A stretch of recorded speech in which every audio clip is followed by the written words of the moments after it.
Udah jadi host ya? Udah. Udah. Ya, teman-teman, langsung kita masuk ke sharing firman Tuhan kita pada pagi ini. Temanya tentang The Day of Pentecost. Sebentar, saya share screen dulu.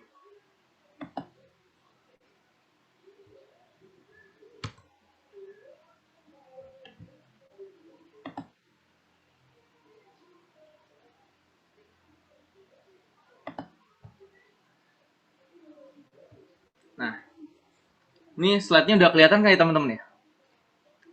Yang udah kelihatan boleh kasih jempolnya biar buat konfirmasi. Udah ya? Nah, jadi teman-teman, pagi hari ini kita akan belajar sama-sama tentang The Day of Pentecost, atau kalau bahasa Indonesianya karena kita orang Indonesia, Hari Pentakosta. Apa sih itu Hari Pentakosta? Kita langsung lihat sama-sama teman-teman tentang Hari Pentakosta. Nah, Hari Pentakosta dia ada sebenarnya ada dua hari teman-teman. Jadi kita yang kita peringatin sebagai orang percaya, orang Kristen, sama yang diperingatin sama orang Israel. Yang pertama yang kita peringatin dari bahasa Yunani yaitu Pentekoste Hemera. Dalam Kisah Para Rasul 2 ayat yang pertama. Itu kisah tentang peristiwa Pentakosta yang artinya hari ke-50. Nah, bagi orang Yahudi ada juga hari Pentakosta yang disebut sebagai hari raya panen besar Sufaot. Rujukannya dalam Keluaran 23 ayat yang 16, dalam Bilangan 28 ayat yang ke-26 juga. Nah, hari raya orang Yahudi yang disebut Pentakosta atau Sufaot ini hari raya untuk mengenang panen pertama ketika mereka masuk ke tanah Kanaan. Juga untuk memperingati ketika Allah memberikan hukum Taurat kepada umat Israel. Jadi teman-teman, hari Pentakosta, peristiwa Pentakosta ada dua, yaitu bagi kita orang percaya dan juga bagi umat Israel. Nah, bagi kita orang percaya, hari Pentakosta adalah hari ke-50 yang dihitung setelah Tuhan Yesus bangkit, atau 10 hari setelah kenaikan Yesus, yang minggu lalu kita udah peringatin hari kenaikan Tuhan Yesus. Nah, pada hari ke-50 itulah terjadi peristiwa namanya pencurahan Roh Kudus dalam Kisah Para Rasul 2 ayat yang pertama sampai ke-12. Nah, peristiwa pencurahan Roh Kudus inilah yang disebut sebagai hari Pentakosta.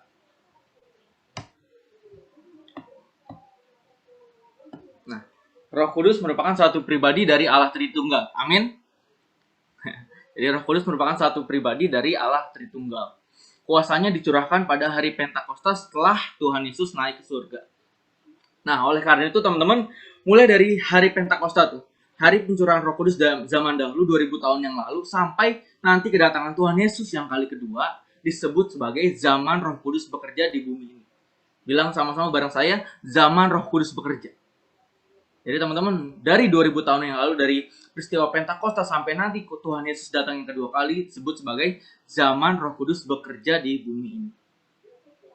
Selanjutnya mulai dari hari Pentakosta sampai kedatangan Tuhan yang kedua, dibilang sini Roh Kudus akan terus dicurahkan, teman-teman. Amin.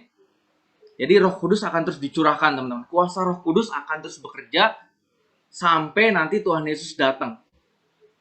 Roh Kudus akan memanifestasikan kuasanya melalui setiap kita, teman-teman, orang-orang percaya. Amin. Supaya nama Tuhan dipermuliakan. Sehingga kita semua lewat pencurahan Roh Kudus tadi, lewat peristiwa pencurahan Roh Kudus, saat kita dipenuhi Roh Kudus, kita semua dapat menjadi saksi Kristus. Tujuannya adalah supaya amanat agung diselesaikan. Matius 28 ayat yang 19 sampai 20. Mungkin kita udah di luar kepala lah. Matius 28 ayat 19 sampai 20. Pergilah, jadikanlah semua bangsa muridku. Baptislah mereka dalam nama Bapa dan Anak dan Roh Kudus. Dan ajarlah mereka melakukan segala sesuatu yang kuperintahkan kepadamu. Jadi teman-teman, itu dia. Kalau dalam di Kisah Para Rasul 2 ayat 11, teman-teman, tentang kisah Pentakosta itu, teman-teman, kisah hari pencurahan Roh Kudus itu, di ayat yang 11 dikatakan situ, teman-teman. Mereka berkata-kata tentang perbuatan besar yang dilakukan oleh Allah. Fokusnya di sini, teman-teman ya. Berkata-kata tentang perbuatan besar yang dilakukan oleh Allah. Saya mau bilang, teman-teman, fokus tentang hari pencurahan Roh Kudus atau hari Pentakosta adalah bersaksi bagi Kristus, teman-teman.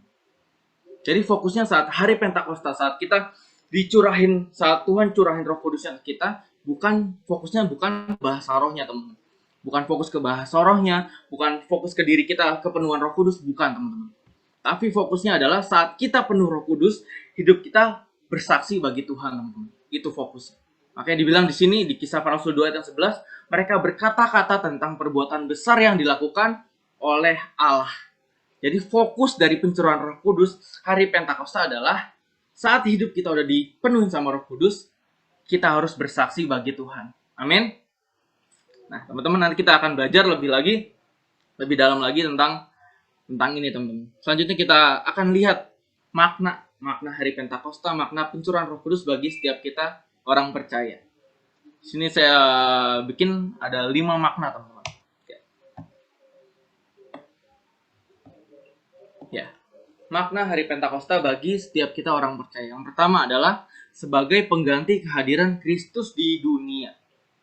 Jadi makna pencurahan Roh Kudus adalah sebagai pengganti kehadiran Kristus di dunia. Yesus naik ke surga, Yesus harus naik ke surga supaya Roh Kudus dicurahkan, teman-teman. Karena kalau Tuhan Yesus nggak naik ke surga, maka gerakan pelayanan yang dilakukan Tuhan Yesus akan terbatas, teman-teman. Terbatas oleh ruang dan waktu. Karena kita ingat Tuhan Yesus juga manusia. Dia punya daging, punya tubuh. Jadi pasti gerakannya akan terbatas. Oleh karena itu Tuhan Yesus harus naik ke surga. Terus Bapa mengutus Roh Kudus yang merupakan roh yang nggak bisa dibatasi oleh ruang dan waktu. Itulah kenapa Tuhan Yesus harus naik ke surga, teman-teman. Supaya Roh Kudus bisa dicurahkan. Supaya pekerjaan Tuhan bisa lebih luas lagi, teman-teman. Nggak cuma di Yerusalem. Nggak cuma di daerah-daerah situ aja. Karena Yesus terbatas. Makanya perlu namanya dicurahin Roh Kudus. Supaya pekerjaan Tuhan makin tersebar sampai ke ujung-ujung bumi.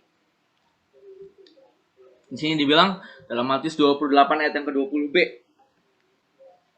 Dan ketahuilah, aku menyertai kamu senantiasa sampai kepada akhir zaman.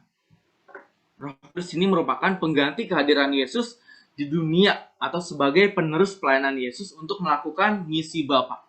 Sama-sama katakan misi Bapa. Sekali lagi katakan misi Bapa. Jadi supaya setiap suku bangsa menjadi murid Yesus, supaya mereka mengenal Tuhan Yesus dan melakukan kehendak Tuhan. Sekali lagi baliknya, fokusnya ke amanat agung, teman-teman. Ke amanat agung Tuhan Yesus. Jadi fungsi Roh Kudus dalam kehidupan kita adalah saat Roh Kudus dicurahkan, kita bisa dimampukan, teman-teman. Kita bisa dimampukan untuk menjadi saksi Yesus. Tuhan bilang, aku akan menyertai kamu sampai akhir zaman. Jadi buat kita, teman-teman, calon-calon hamba Tuhan, gak usah takut apapun yang kita hadapi, teman-teman. Apapun yang kita akan hadapi nanti di dunia pelayanan, gak usah takut. Karena kita tahu Tuhan Yesus selalu beserta dengan kita. Roh Kudus selalu beserta dengan kita, teman-teman. Kalau saya boleh kesaksian, teman-teman, banyak ada ya peristiwa-peristiwa cukup menantang juga gitu, teman-teman. Saat kita contohnya berapa bulan lalu saya menangin ada anak muda dari Muslim gitu, teman-teman. Terus bapaknya, orang tuanya nggak terima gitu. Situ kan saya juga deg-degan ya, teman-teman ya. Saya deg-degan, tapi di situ Roh Kudus ngasih hikmat ke saya, ngasih tuntunan ke saya buat ngadepin, buat ngomong sama orang tuanya gitu. Itu nanti fungsi-fungsi peran Roh Kudus dalam hidup kita, teman-teman. Penting banget, saya mau bilang penting banget buat di hidup kita saat kita melakukan pelayanan ke depan. Jadi makna hari Pentakosta yang pertama adalah itu, sebagai pengganti kehadiran Kristus di dunia. Bahwa kita nggak sendirian di dunia, ada Roh Kudus yang selalu beserta dengan kita. Makna yang kedua adalah, sebagai bukti bahwa Bapa serius dengan urusan keselamatan manusia. Bapa serius dengan urusan keselamatan manusia. Dibilang sini bahwa pengorbanan Tuhan Yesus di kayu salib dan kebangkitannya akan sia-sia kalau Roh Kudus nggak dicurahkan ke bumi. Karena Alkitab mencatat bahwa setiap orang dapat mengaku bahwa Yesus adalah Tuhan, itu merupakan karya Roh Kudus, teman-teman. 1 Korintus 12 ayat yang ketiga, teman-teman boleh lihat di rumah. Makanya begitu pentingnya peran Roh Kudus, teman-teman. Bahwa setiap orang bisa ngaku Yesus sebagai Tuhan, itu merupakan karya Roh Kudus. Makanya peran Roh Kudus sangat penting buat urusan keselamatan manusia. Nah, tentang keselamatan manusia, teman-teman, saya mau bilang sini bahwa keselamatan merupakan sebuah proses. Sama-sama kita bilang proses, teman-teman. Jadi keselamatan merupakan sebuah proses. Tentang keselamatan nggak cukup cuma sampai kita percaya kepada Tuhan, teman-teman. Kita percaya kematian Tuhan Yesus, kita percaya Tuhan Yesus nebus hidup kita percaya kebangkitan Tuhan Yesus, kita percaya kenakan Tuhan Yesus. Nggak cuma cukup sampai di situ aja, teman-teman. Tapi tentang keselamatan yang dibilang proses tadi harus sampai tujuan akhir. Tujuan akhirnya apa? Yaitu serupa dengan Kristus. Dalam Roma 8 ayat yang ke-29 mungkin kita bisa baca bareng-bareng, teman-teman. Roma 8 ayat yang ke-29. Roma 8 ayat yang ke-29. Roma 8 ayat yang ke-29. Ya, kita baca sama-sama. Roma 8 ayat yang ke-29. Sebab semua orang yang dipilihnya dari semula, mereka juga ditentukannya dari semula untuk menjadi serupa dengan gambaran anaknya. Sekali lagi, untuk menjadi serupa dengan gambaran anaknya, supaya ia anaknya itu menjadi yang sulung di antara banyak saudara. Jadi tujuan akhir hidup kita adalah ini, teman-teman, tentang keselamatan, yaitu menjadi serupa dengan Kristus. Kalau boleh saya rangkumin tentang teman-teman tentang serupa dengan Kristus dalam 3 hal, teman-teman. Dalam pikiran kita, dalam perkataan kita, dan dalam perbuatan kita, teman-teman. Saya mau ajak teman-teman kita buat ikutin kayak mungkin slogan, kayak sejenis slogan gitu, teman-teman. Boleh ikutin bareng-bareng. Berpikir benar, lagi berkata benar, terus bertindak benar. Sekali lagi, teman-teman, berpikir benar, berkata benar, bertindak benar. Itu, teman-teman, yang disebut serupa dengan Kristus. Dalam pikiran kita, dalam perkataan kita, dalam perbuatan kita. Makanya untuk kita menjadi serupa dengan Kristus, kita perlu namanya Roh Kudus, teman-teman. Kita perlu namanya Roh Kudus buat mimpin hidup kita, buat nuntun hidup kita, buat ngingetin kita, buat nguasain hidup kita, hidup sesuai kebenaran, teman-teman. Kita butuh Roh Kudus, teman-teman. Itulah kenapa pentingnya Roh Kudus dalam kehidupan kita. Dan patokan kebenaran adalah tentu saja firman Tuhan, teman-teman. Standar kebenarannya adalah firman Tuhan. Makna yang ketiga pencurahan Roh Kudus bagi setiap kita adalah sebagai proklamasi zaman anugerah bagi manusia. Tadi kalau kita udah lihat, teman-teman, pencurahan Roh Kudus peristiwa Pentakosta terjadi bersamaan dengan hari raya Pentakosta orang Israel. Nah, di hari raya Pentakosta itu juga terjadi peristiwa pencurahan Roh Kudus yang disebut juga peristiwa Pentakosta.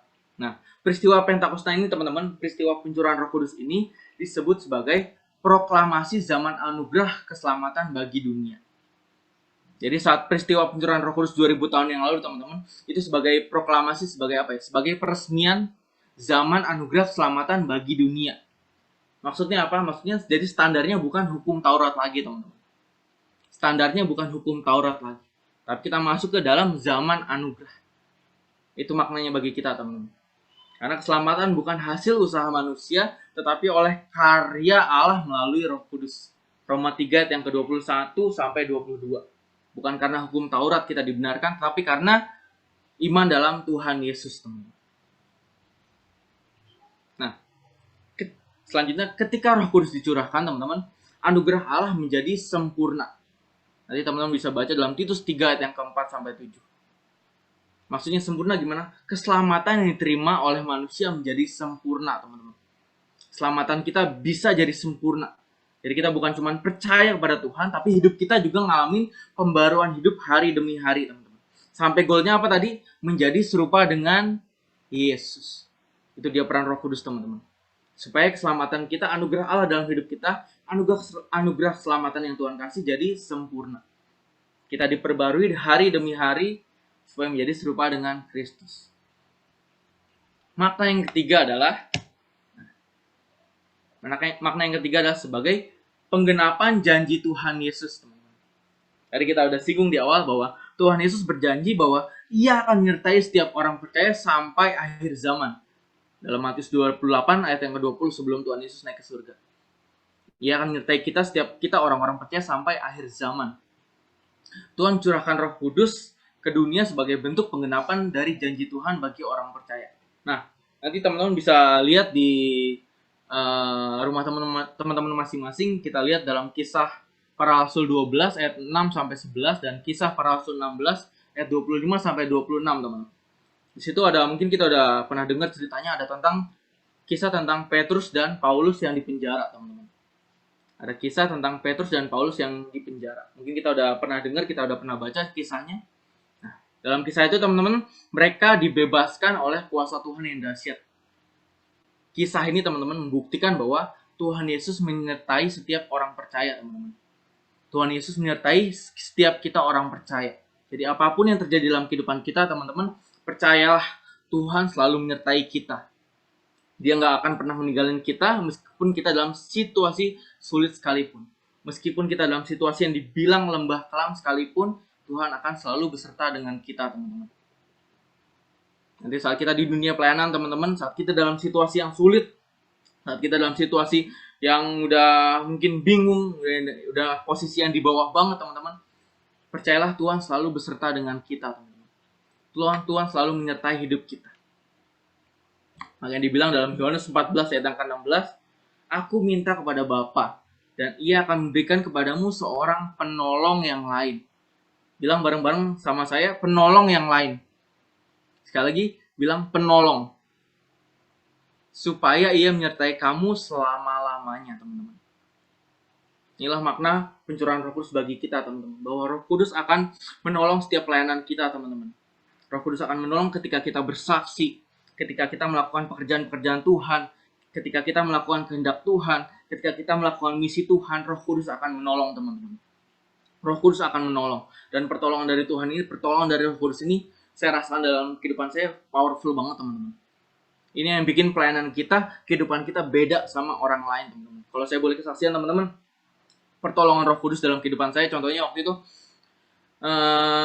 pas, kalau namanya di gereja kami tuh RTS, Raising the Standard. Jadi itu kayak ada sesi-sesi pemulihan gambar diri, terus pemulihan luka batin, pokoknya gitu-gitu, sesi-sesi gitu, teman-teman. Terus ada suatu ketika habis sesi gitu, ada anak muda, dia tiba-tiba teriak-teriak, nangis-nangis, terus guling-guling gitu, teman-teman. Jadi kakak-kakak rohani yang lain langsung nyamperin dia kan, pokoknya langsung didoain, ditengking dalam nama Tuhan Yesus gitu kan. Mungkin dianggap kerasukan setan gitu kan, teman-teman ya. Tapi ada Roh Kudus bilang dalam hati saya bahwa kalau ini cuman emosi dan ngingetin tentang orang tua, teman-teman. Akhirnya dari situ saya coba taat, saya ngomong ke kakak pembina yang lainnya, kita bawa ke belakang, kita diemin dulu aja. Akhirnya mungkin sekitar 15 menit dia diem, teman-teman. Dia diem, duduk, dan akhirnya cerita, ya emang. Dan sebenarnya emang dia cuma emosi ada masalah sama orang tuanya. Itu yang contoh pertolongan Roh Kudus dalam hidup saya ketika saya melakukan pelayanan, teman-teman. Terus contoh lainnya adalah, ini pas RTS juga, teman-teman, pas Raising the Standard. Jadi ada, kalau itu kan dibagi per kelompok ya, teman-teman. Jadi saya mimpin satu kelompok.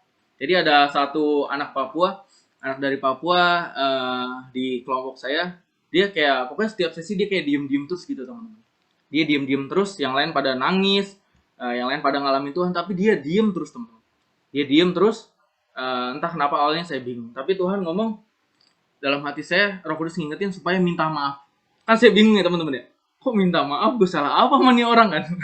Gue salah apa sama nih orang? Gue kenal juga belum lama kan, baru kenal hari ini gitu kan.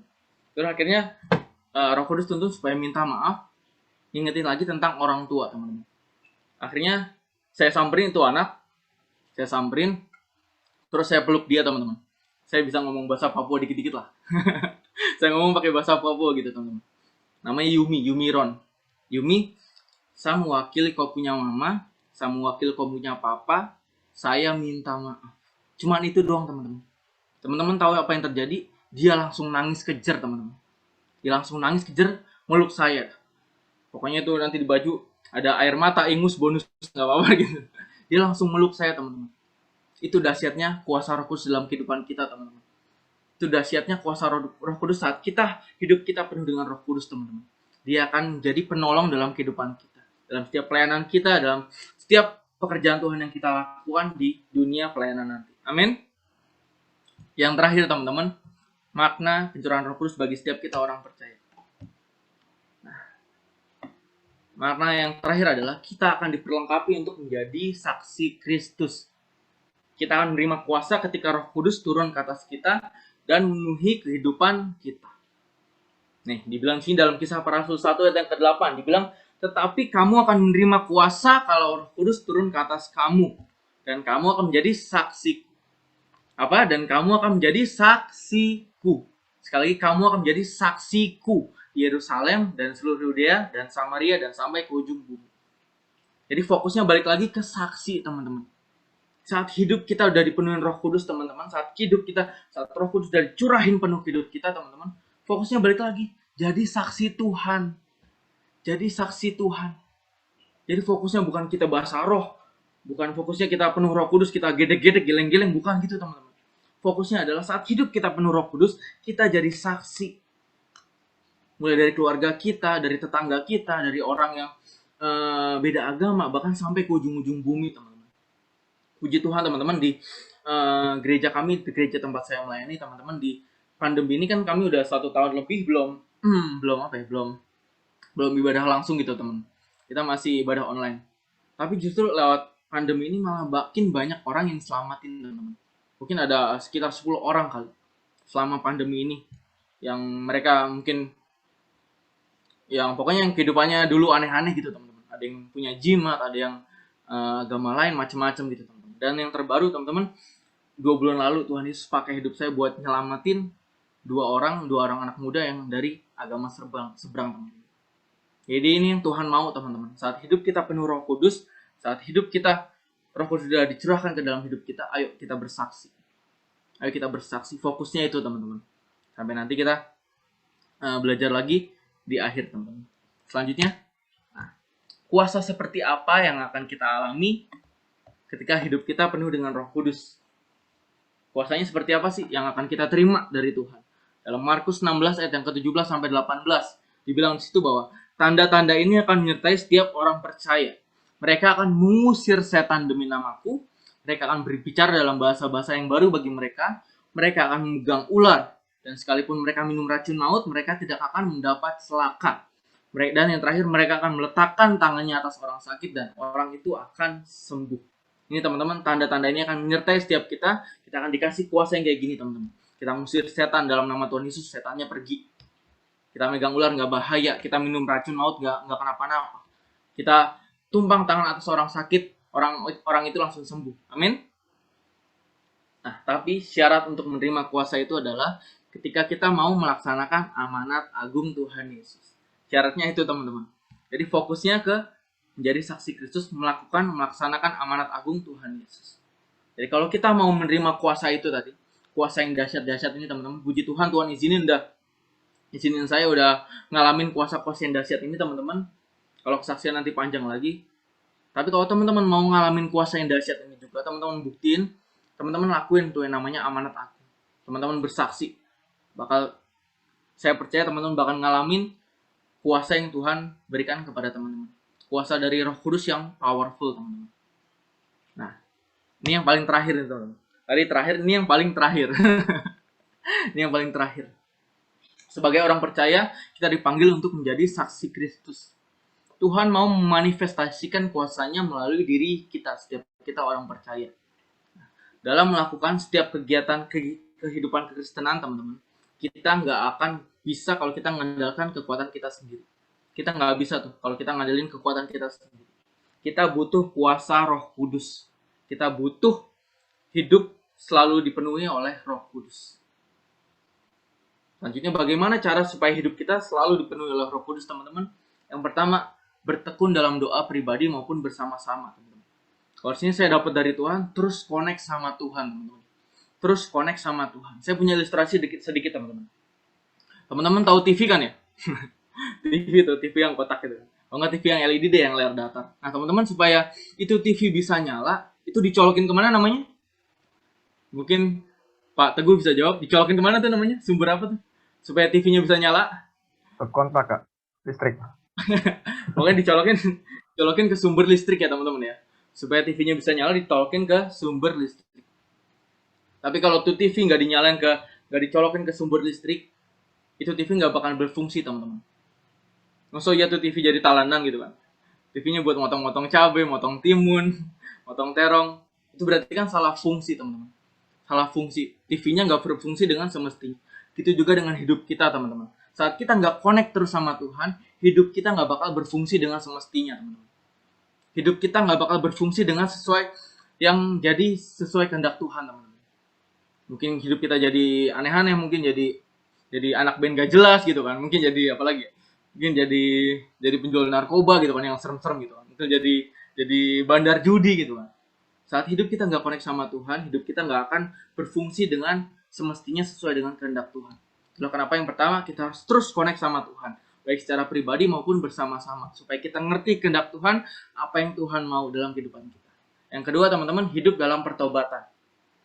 Jadi teman-teman bisa cek ayatnya, Yakobus 4 ayat yang ke-6 sampai 10.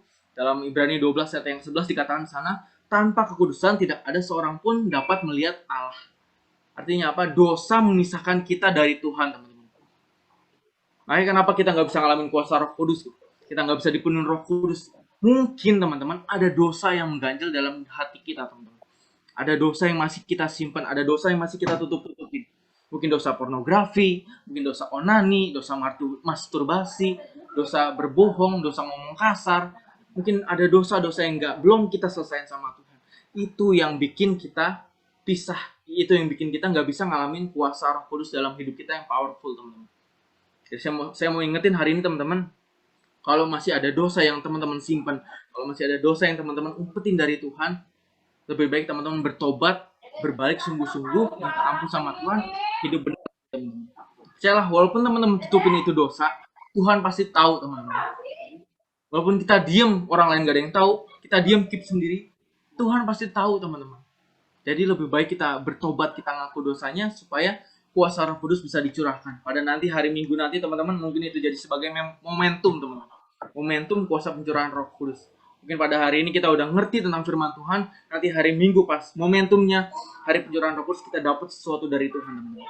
Kita on fire, roh kita penuh sama Roh Tuhan, dan hidup kita jadi bersaksi buat Tuhan. Hidup kita makin dipakai sama Tuhan. Yang ketiga adalah terus minta sama Tuhan. Terus minta kepada Tuhan supaya mencurahkan rohnya menuju hidup kita. Supaya kita dapat melaksanakan misi Tuhan. Jadi kalau kita belum dapat, teman-teman, kalau kita belum ngalamin kepenuhan Roh Kudus, terus minta sama Tuhan, teman-teman. Minta supaya Roh Kudus penuhi hidup kita, minta kuasa-kuasa Roh Kudus dalam hidup kita untuk menunjang pelayanan kita, teman-teman. Dan yang keempat adalah miliki rasa haus dan lapar akan Tuhan. Dalam Matius 5 ayat yang ke-6, teman-teman. Mungkin boleh saya bacakan, teman-teman, Matius 5 ayat yang ke-6. Matius 5 ayat yang ke-6. Berbahagialah orang yang haus dan lapar, orang yang lapar dan haus akan kebenaran, karena mereka akan dipuaskan. Berbahagialah orang yang lapar dan haus akan kebenaran, maka mereka akan dipuaskan. Miliki rasa haus yang lapar akan Tuhan sungguh-sungguh, teman-teman. Karena seberapa besar kita punya kehausan, kerinduan akan Tuhan, sebesar itulah hati kita akan dipuaskan, teman-teman. Kalau kita puasnya cuma biasa-biasa aja, kita puasnya cuma ya kecil, ya gue segini aja cukup, maka hati kita akan puasnya segitu doang, teman-teman. Tapi kalau hati kita punya rasa haus dan lapar yang benar-benar kayak rindu banget sama Tuhan, nanti hati kita akan dipuaskannya segitu juga, teman-teman. Terus duduk di kaki Tuhan sampai kita mendapatkan kepuasan yang sejati dalam hati kita, teman-teman. Sebagai penutup, teman-teman, bahwa kesimpulannya adalah setiap kita orang percaya sangat membutuhkan Roh Kudus untuk melakukan pekerjaan Tuhan di bumi ini. Yang tadi, peristiwa pencurahan Roh Kudus bukanlah goal yang harus kita kejar. Goalnya bukan peristiwanya pencurahan Roh Kudus itu, teman-teman. Tapi goalnya adalah, goal dari penuhan Roh Kudus dalam hidup kita adalah ketika kita bersaksi tentang Tuhan Yesus. Yang terakhir, bukti bahwa hidup kita telah penuh dengan Roh Kudus adalah kita akan selalu menyaksikan dan memberitakan tentang Tuhan Yesus. Ini sebagai introspeksi diri kita, teman-teman. Kalau hidup kita telah dipenuhi sama Roh Kudus, teman-teman, hidup kita pasti nggak akan tahan buat nggak bersaksi tentang Tuhan Yesus, teman-teman. Introspeksi diri kita. Mungkin kalau ada yang bilang, gue sih udah deket sama Tuhan setiap hari ya, gue udah penuh sama Roh Kudus setiap hari lah, udah ngalamin Tuhan setiap hari. Tapi kita nggak bersaksi, kita nggak cerita tentang kebaikan Tuhan Yesus, kita nggak beritain tentang Tuhan Yesus. Itu harus kita introspeksi diri, tanda tanya buat diri kita sendiri. Amin untuk firman Tuhan, teman-teman. Mungkin di akhir ini saya mau kita nyanyi satu lagu dulu teman-teman.